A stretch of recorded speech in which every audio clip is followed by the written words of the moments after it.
I am working on our Geometry Chapter 8 Imposter Test. This is problem number 3.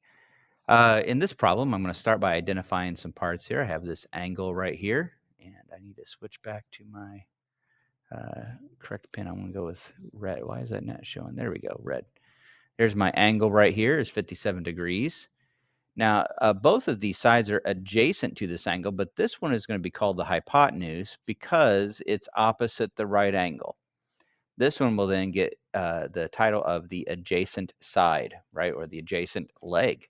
So we've got our angle, we've got our adjacent, we've got our hypotenuse.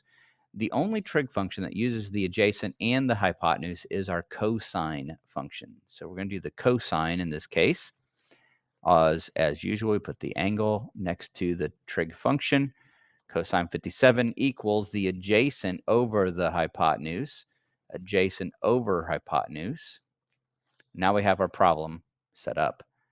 Now I'm going to solve this thing. The way to solve this one is multiplying both sides by 19 to get rid of that 19 in that denominator. When I multiply by 19, my 19s cancel.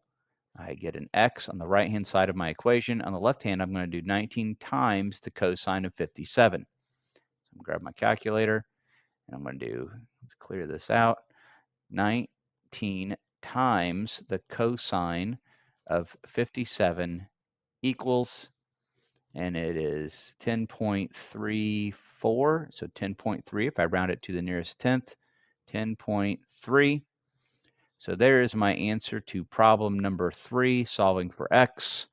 And hopefully that was helpful, and this is preparing you for your actual test.